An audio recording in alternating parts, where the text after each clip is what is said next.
വിദ്യാസാഗർ, അത്രാസ് കേസിലെ പ്രതികളായ സിദ്ദിഖ് കാപ്പൻ്റെയും റൌഫ് ഷെരീഫിൻ്റെയും ഭാര്യമാരുടെയും ബന്ധുക്കളുടെയും അക്കൗണ്ടുകളിലേക്കും പണം വന്നിട്ടുണ്ട് എന്നാണ് പറയുന്നത്. മാത്രമല്ല, മലയാളത്തിൽ ഒരു ദൃശ്യമാധ്യമത്തിനും PFI പണം കൊടുത്തിട്ടുണ്ട്, 6 കോടിയോളം രൂപ. ഞാൻ പറയണ്ടല്ലോ, താങ്കൾക്കറിയാം. മനസ്സിലായി. അത് ഈ പറഞ്ഞല്ലോ, ശിവഗിരിയിലെ എച്ചിലാനന്ദന്മാരും ഇപ്പൊ അതല്ലേ പറയുന്നത്. ശിവഗിരിയിലുള്ള ചില എച്ചിലാനന്ദന്മാര് പറയുന്നത് മീഡിയ വേണം, ഒന്നാം തരം ചാനലാണെന്ന്. അപ്പൊ ഇതൊക്കെ ഫണ്ടഡ് ആയിട്ടുള്ള ആക്ടിവിറ്റീസ് ആണ്. ഞാൻ പറഞ്ഞല്ലോ, സന്യാസം പോലും ദുഷിച്ച ഒരു കാലത്ത് ജീവിക്കുക എന്ന് പറയുമ്പോൾ എത്രത്തോളം മോശമായിരിക്കും നമ്മുടെ സാംസ്കാരിക അന്തരീക്ഷം. ചിന്തിച്ചാൽ മതി. ഇപ്പൊ ഞാനത് മുമ്പും പറഞ്ഞിട്ടുണ്ട്, ഈ ഷർട്ട് ഇടുന്ന വിവാദമായാലും മറ്റു വിഷയങ്ങളായാലും ഇതൊക്കെ ഉയർത്തിക്കൊണ്ടുവരുന്നവർക്ക് കൃത്യമായ അതിന്റെ പിന്നിൽ അജണ്ടയുണ്ട്. പ്രധാനപ്പെട്ട വിഷയങ്ങളിൽ നിന്ന് നമ്മുടെ ശ്രദ്ധ തിരിക്കുക എന്നുള്ളതാണ് അതിന്റെ മുഖ്യധർമ്മം.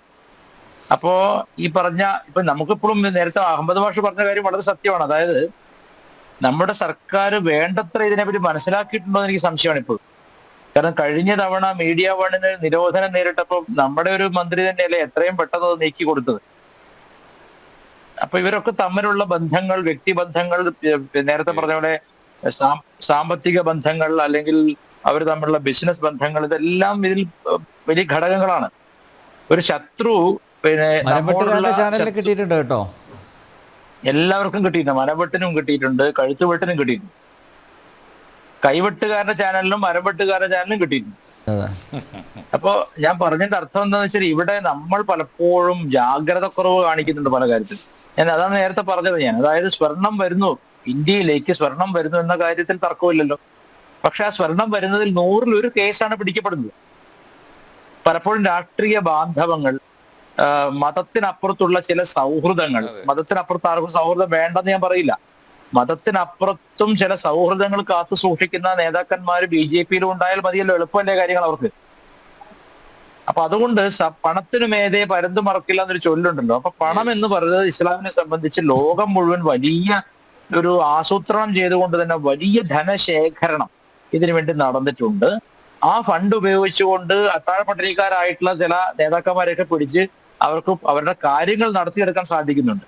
ഇത് വർഷങ്ങളല്ല, നൂറ്റാണ്ടുകളായിട്ട് കത്തോലിക്ക സഭ അനുവർത്തിക്കുന്ന ഒരു രീതിയാണ്.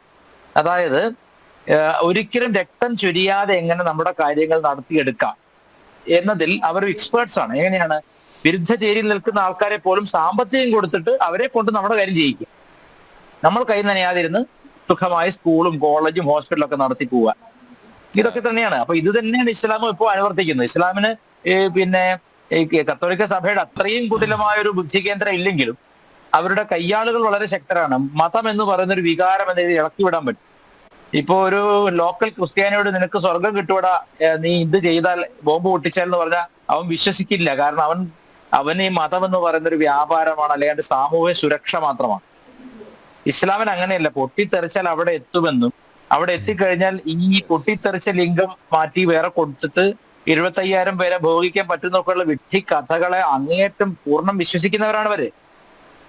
അപ്പൊ അവര് ആ ചെറുപ്പത്തിലുള്ള, ഞാൻ അത് പറഞ്ഞല്ലോ, കേവലം ഫണ്ടിങ് നിർത്തിയാൽ മാത്രം തകരുന്ന ഒന്നല്ല ഇസ്ലാം.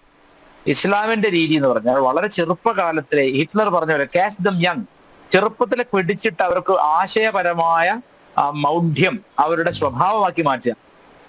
അതായത് ഈ ഇസ്ലാമിൽ പ്രചരിപ്പിക്കപ്പെടുന്ന ആശയങ്ങൾ, അതായത് ഒരു കാഫിറിനെ കൊന്നു കഴിഞ്ഞാൽ സ്വർഗത്തിൽ പോകാൻ കിട്ടും, അല്ലെങ്കിൽ നേരത്തെ നമ്മുടെ അഡ്വക്കേറ്റ് ബലദേവ് സാർ പറഞ്ഞതല്ലോ, ഇസ്ലാമിൽ ഇങ്ങനെ മറ്റുള്ളവർക്ക് സേവ ചെയ്യുന്ന കാര്യത്തെ പറ്റി. അത് വളരെ സ്പഷ്ടമായി ഖുറാനിലും ഹദീസുകളിലും പറഞ്ഞിട്ടുണ്ട്. ഒരു മുസ്ലിമിനെയാണ് സഹായിക്കേണ്ടത്, വളരെ സ്പഷ്ടമായി പറഞ്ഞിട്ടുണ്ട്. ഒരു മുസ്ലിമിനെയാണ് സഹായിക്കേണ്ടത്. അതെ, അത് അടിവരയിട്ട് മനസ്സിലാക്കേണ്ട. സാറിനെ പോലെ എത്രയോ, സാറിന് ഇത്ര തെറ്റിദ്ധാരണ ഉണ്ടെങ്കിൽ പിണറായി വിജയൻ എത്ര തെറ്റിദ്ധാരണ കാണും. അതാ ഞാൻ ചിന്തിക്കുന്നത്. മുസ്ലിങ്ങൾക്ക് സാറിനെ പോലെ സാധാരണ മുസ്ലിങ്ങൾക്ക് പോലും അറിയില്ല. അത് സക്കാത്തിന്റെ അവകാശികളിൽ എടുത്തു പറയുന്ന കാര്യമാണ്, അത് കാഫിറിന് കൊടുക്കാൻ പാടില്ല എന്ന്. അതിൽ ഒരു കാരണവശാലും ഒരു ഇസ്ലാമിക ഒരു മുസ്ലിം, ഒരു 5 നേരം നിസ്കരിക്കുന്ന മുസ്ലിം, അവന്റെ ഫണ്ട് 1 രൂപ പോലും ഒരു അവിശ്വാസിക്ക് ഇതര മത, അത് വളരെ സ്പഷ്ടമായി തുറന്നു പറഞ്ഞ ഒരാളാണ് മുജാഹിദ് ബാരിശ്ശേരി. അയാൾ പറഞ്ഞു, ഗുരുവായൂർ അമ്പലത്തിൽ നിന്നോ നമ്മുടെ ലോക്കൽ ക്ഷേത്രങ്ങളിൽ നിന്നോ പിരിവ് വരുമ്പോ 10 രൂപ കൊടുത്താൽ വേശ്യാലയത്തിന് കൊടുത്ത പോലെ ആയി എന്ന് പറഞ്ഞ ആളാണ് മുജാഹിദ് ബാരിശ്ശേരി. വേശ്യാലയത്തിൽ കൊടുക്കുന്നതിനേക്കാൾ മോശമാണ് അമ്പലത്തിന് പിരിവ് കൊടുത്താലെന്ന് മുജാഹിദ് ബാലുശ്ശേരി തുറന്നു പറഞ്ഞു. കാരണം അയാളാണ് ഇനിയിപ്പോ ഞാൻ മനസ്സിലാക്കുന്നത് കുറച്ച് ഓപ്പൺ ആയിട്ട് സത്യം പറയുന്നത് അവരുടെ മതത്തെ. ബാക്കി എല്ലാവരും പറഞ്ഞു കൊടുക്കുക.